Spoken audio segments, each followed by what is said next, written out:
दोस्तों आप सभी का बहुत बहुत स्वागत है हमारे चैनल में। इस वीडियो के अंदर अभी हम लोग साइंस में विटामिन, ये काफ़ी ज़्यादा इम्पोर्टेंट टॉपिक है। इससे रिलेटेड जो है इम्पोर्टेंट 40 क्वेश्चन इस वीडियो में देखने वाले हैं। तो दोस्तों आप इस वीडियो को बहुत ध्यान से लास्ट तक देखिए। चैनल पर नया है तो चैनल को सब्सक्राइब कर बेल आइकन यानी जो घंटे का निशान है इसे ज़रूर से ऑन कर दें, ठीक है। और ये टोटल 40 क्वेश्चन में से आप कितने क्वेश्चन सही कर पाते हैं अपना स्कोर कमेंट बॉक्स में ज़रूर बताएं।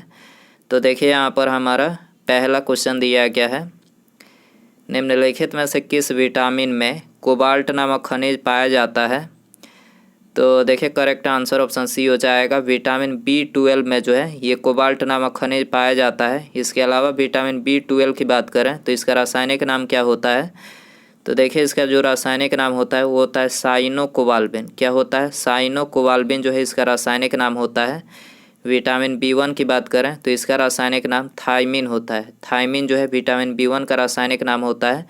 विटामिन B2 की बात करें तो राइबोफ्लोबिन। राइबोफ्लोबिन जो है विटामिन B2 का रासायनिक नाम होता है। और विटामिन B7 की बात करें तो देखिए इसका रासायनिक नाम जो है बायोटीन होता है। बायोटीन जो है विटामिन B7 का रासायनिक नाम होता है। और यहाँ से एक क्वेश्चन पूछा जाता है कि बाल जो होता है ये किस विटामिन के कमी के कारण से टूटता है या फिर झड़ता है। तो बाल जो है ये विटामिन मतलब बायोटीन की कमी के कारण से, बायोटीन यानी विटामिन B7 की कमी के कारण से जो है टूटता है या फिर झड़ता है। आपको याद रखना है, बहुत बार ये क्वेश्चन एग्जाम में पूछा जा चुका है। क्वेश्चन नंबर 2 है, नियासिन डैश का एक रूप है। नियासिन डैश का एक रूप है। तो देखिए करेक्ट आंसर ऑप्शन ए हो जाएगा। विटामिन B3 का एक रूप है। नियासिन क्या है? विटामिन B3 का एक रूप है। क्वेश्चन नंबर 3 है, सामान्य जुकाम के इलाज के लिए किस विटामिन का उपयोग किया जाता है। तो करेक्ट आंसर सी हो जाएगा, विटामिन सी का। सामान्य जुकाम के इलाज के लिए किस विटामिन का उपयोग किया जाता है। तो ये विटामिन सी का जो है उपयोग किया जाता है। विटामिन सी की बात करें तो देखिए इसका रासायनिक नाम होता है एस्कॉर्बिक अम्ल। एस्कॉर्बिक अम्ल जो है इसका रासायनिक नाम होता है। विटामिन डी की बात करें तो देखिए इसका रासायनिक नाम होता है कैल्सीफेरॉल। कैल्सीफेरॉल जो है इसका रासायनिक नाम होता है। इसकी कमी से रिकेट्स होता है। क्या होता है? रिकेट्स जो है विटामिन डी की कमी से होता है। विटामिन ई की बात करें तो इसका रासायनिक नाम होता है टोकोफेरॉल। टोकोफेरॉल जो है विटामिन ई का रासायनिक नाम होता है। और इसकी कमी से जनन क्षमता में कमी, जनन क्षमता में जो है कमी आती है। याद रखना है आपको। क्वेश्चन नंबर 4 है, निम्नलिखित में से कौन सा एक आयरन का सबसे प्रचुर स्रोत है। तो करेक्ट आंसर ये हो जाएगा हरी सब्जियां। हरी सब्जियां जो है ये आयरन का सबसे प्रचुर स्रोत है। क्वेश्चन नंबर 5 है, पेलाग्रा नामक रोग किसकी कमी के कारण होता है। वेरी इंपॉर्टेंट क्वेश्चन है ये, बहुत बार क्वेश्चन पूछा गया प्रश्न है। तो देखिए पेलाग्रा नामक जो रोग होता है तो ये नियासिन की कमी से, नियासिन यानी विटामिन B3 की कमी से जो है ये पेलाग्रा नामक रोग होता है। आपको याद रखना है, डी आंसर हो जाएगा। क्वेश्चन नंबर 6 है, मानव शरीर में जल की मात्रा कितनी होती है। मानव शरीर में जल की मात्रा कितनी होती है। तो देखिए मानव शरीर में जल की मात्रा 80% होती है। कितनी होती है? 80%, डी आंसर हो जाएगा। इसके अलावा मानव शरीर में नमक की मात्रा पूछा जाए कितना होता है तो 0.4% जो है ये मानव शरीर में नमक पाया जाता है। और एक सामान्य मनुष्य के अंदर रक्त यानी ब्लड जो होता है वो कितना पाया जाता है। तो ये 5 से 6 लीटर पाया जाता है। 5 से 6 लीटर जो है एक सामान्य मनुष्य के अंदर ब्लड यानी रक्त पाया जाता है। क्वेश्चन नंबर 7 है, निम्नलिखित में से कौन सा एक प्रोटीन का सबसे उत्तम स्रोत है। प्रोटीन का सबसे उत्तम स्रोत कौन सा है। तो सोयाबीन। सोयाबीन जो है ये प्रोटीन का सबसे उत्तम स्रोत है। डी आंसर हो जाएगा। सोयाबीन में प्रोटीन की प्रतिशत मात्रा कितनी पाई जाती है तो 42%। 42% जो है सोयाबीन में प्रोटीन की प्रतिशत मात्रा पाई जाती है। क्वेश्चन नंबर 8 है, मानव शरीर में सबसे प्रचुर मात्रा में पाया जाने वाला तत्व कौन सा है। तो सबसे प्रचुर मात्रा में कौन सा तत्व मानव शरीर के अंदर पाया जाता है। तो ये ऑक्सीजन पाया जाता है। ऑक्सीजन पाया जाता है 65%। आपको याद रखना है कितना पाया जाता है। ऑक्सीजन सबसे अधिक पाया जाता है 65%, डी आंसर हो जाएगा। क्वेश्चन नंबर 9 है, 1 ग्राम वसा देती है। 1 ग्राम वसा जो है देती है तो ये 9 कैलोरी ऊर्जा देती है। सी आंसर हो जाएगा। क्वेश्चन नंबर 10 है, सुक्रोज में होता है, तो देखिए सुक्रोज में होता है ग्लूकोज एवं फ्रैक्टोज। ग्लूकोज एवं फ्रैक्टोज जो है ये सुक्रोज में होता है। बी आंसर हो जाएगा। क्वेश्चन नंबर 11 है, निम्नलिखित में से कौन सा विटामिन रक्त को जमाने में मदद करता है? कौन सा विटामिन रक्त को मतलब थक्का बनाने में मदद करता है? तो ये विटामिन के। विटामिन के जो है रक्त को थक्का बनाने में मदद करता है, आप सभी को पता ही होगा। विटामिन के का रासायनिक नाम पूछा जाए तो फिलोक्विनोन। फिलोक्विनोन जो है इसका रासायनिक नाम होता है। और इसके स्रोत, विटामिन के स्रोत पूछा जाए, टमाटर, हरी सब्जियां जो है इसके मुख्य स्रोत हैं। हरी सब्जियां और दूध, ठीक है, इसके मुख्य स्रोत हैं। और रक्त को थक्का बनाने में कौन सा प्रोटीन सहायक होता है ये पूछा जाए तो फाइब्रिनोजन नामक प्रोटीन होता है, वही जो है रक्त को थक्का बनाने में सहायक होता है, याद रखना है आपको। क्वेश्चन नंबर 12 है, सामान्य मूत्र में विद्यमान ग्लूकोज का प्रतिशत कितना होता है? सामान्य मूत्र में विद्यमान ग्लूकोज का परसेंटेज कितना होता है? तो 0% होता है। डी आंसर हो जाएगा। क्वेश्चन नंबर 13 है, निम्नलिखित में से किस विटामिन के कमी के कारण मसूड़ों से रक्त आता है और दांत हिलने लगता है? तो करेक्ट आंसर सी हो जाएगा। विटामिन सी की कमी के कारण से जो है मसूड़ों से रक्त आता है और दांत क्या होता है? हिलने लगता है, याद रखना है। सी आंसर हो जाएगा। इसके अलावा दांत का सबसे कठोर भाग पूछा जाए, कठोर भाग ऊपरी परत होती है जिसको इनेमल बोला जाता है। दांत का सबसे ऊपरी जो परत होती है उसको ये सबसे कठोर भाग होता है और इसको इनेमल बोला जाता है, ठीक है। और मनुष्य के जीवन काल में कितने दांत ऐसे होते हैं जो 2 बार विकसित होते हैं? तो देखिए 20 दांत जो ऐसे होते हैं ये 2 बार विकसित होते हैं, याद रखना है। 14 है, दूध में होते हैं। दूध में क्या होता है? तो दूध में जो है ये सभी होते हैं, ठीक है, ये सभी होते हैं, कार्बोहाइड्रेट, प्रोटीन, वसा, कैल्शियम, ठीक है, ये सभी जो है दूध में पाया जाता है, याद रखना है। आंसर हो जाएगा ई। मेरास्मस नामक रोग किसकी कमी के कारण होता है? मेरास्मस नामक रोग जो है किसकी कमी के कारण होता है? तो कैलोरी की कमी के कारण से होता है। करेक्ट आंसर ये हो जाएगा। क्वेश्चन नंबर, और ये बच्चों में जो है सबसे ज़्यादा देखने को मिलता है मेरास्मस नामक रोग, ठीक है। क्वेश्चन नंबर 14 है, 14 वर्ष की आयु वाले बच्चे की वृद्धि के लिए कौन सा एक सर्वाधिक महत्वपूर्ण है? कौन सा एक सर्वाधिक महत्वपूर्ण है? तो ये महत्वपूर्ण है प्रोटीन, ठीक है। 14 वर्ष की आयु वाले बच्चे की वृद्धि के लिए जो है क्या आवश्यक है? तो ये प्रोटीन जो है आवश्यक है। करेक्ट आंसर ये हो जाएगा। क्वेश्चन नंबर 17 है, निम्नलिखित में से कौन सा ऊर्जा उत्पादक है? कौन सा ऊर्जा उत्पादक है? तो करेक्ट आंसर बी हो जाएगा, कार्बोहाइड्रेट। कार्बोहाइड्रेट उत्पादक है। कार्बोहाइड्रेट की बात करें तो खिलाड़ियों को तत्काल ऊर्जा के लिए जो है कार्बोहाइड्रेट जो है ये खिलाड़ियों को तत्काल ऊर्जा के लिए दिया जाता है, आपको याद रखना है। क्वेश्चन नंबर 18 है, विटामिन सहायता नहीं करता है, विटामिन जो है सहायता नहीं करता है किसमें? ऊतकों में एंजाइम के निर्माण में। ऊतकों में एंजाइम के निर्माण में जो है विटामिन सहायता नहीं करता है। करेक्ट आंसर ये हो जाएगा। दोस्तों यदि आपको वीडियो पसंद आ रहा है तो प्लीज़ वीडियो को लाइक करें, अपने दोस्तों में शेयर करें, और चैनल पर आए हैं तो चैनल को सब्सक्राइब करके बेल आइकन जरूर से ऑन कर दें, ठीक है। अगला क्वेश्चन देखते हैं। क्वेश्चन नंबर 19 है, छीली हुई सब्जियों को धोने से कौन सा विटामिन निकल जाता है? वेरी इंपॉर्टेंट, छीली हुई सब्जियों को धोने पर कौन सा विटामिन निकल जाता है?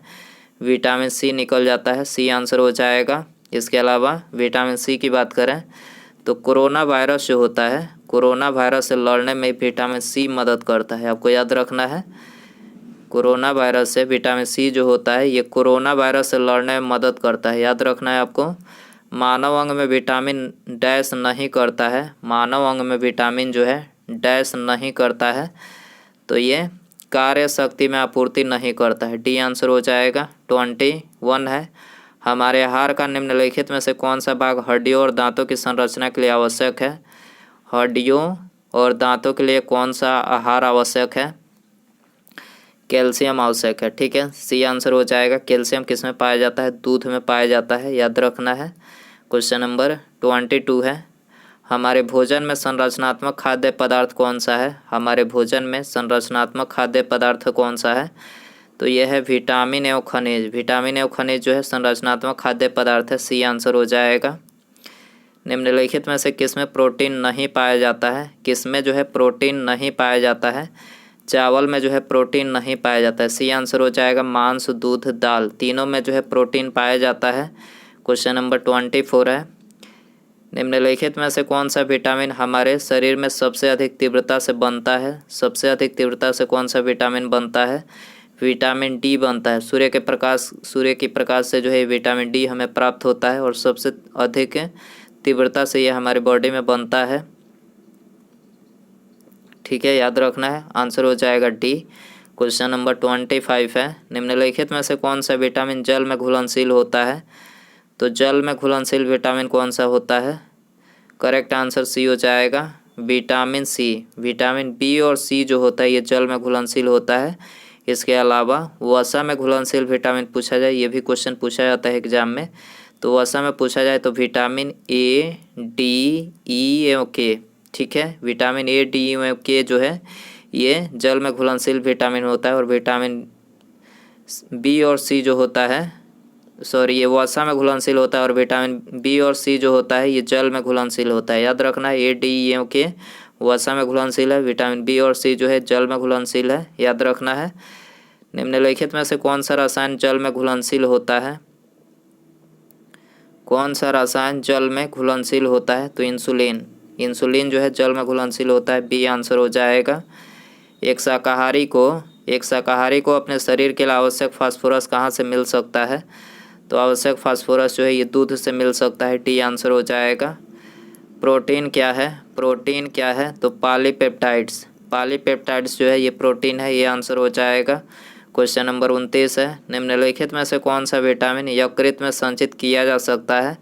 कौन सा विटामिन यकृत में संचित किया जा सकता है? तो करेक्ट आंसर है ये हो जाएगा, विटामिन ए जो है यकृत में संचित किया जा सकता है। क्वेश्चन नंबर 30 है, अच्छे स्वास्थ्य के लिए निम्नलिखित में से किसकी छोटी मात्रा में आवश्यकता होती है? तो ये खनिज की जो है छोटी मात्रा में आवश्यकता होती है, सी आंसर हो जाएगा। खाद्य संसाधन तथा संचय द्वारा कौन से पोषक तत्व अधिकांश रूप से प्रभावित होते हैं? खाद्य संसाधन तथा संचय द्वारा कौन से पोषक तत्व अधिकांश रूप से प्रभावित होते हैं?